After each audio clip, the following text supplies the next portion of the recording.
এই যে আজমিরা বিতিয়া আপুর কপালে এত কষ্ট, মানিক ভাই কতটুকু ছোট মনের মানুষ হইলে ওই বিতিয়া আপুকে সে এই কথাগুলো বলছে।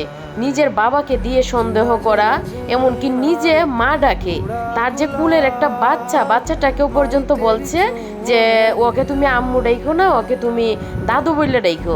কতটুকু নিচু মনের মানুষ হলে একজন স্বামী তার স্ত্রীর উপরে এতটুকু পাষাণ্য অত্যাচার করে।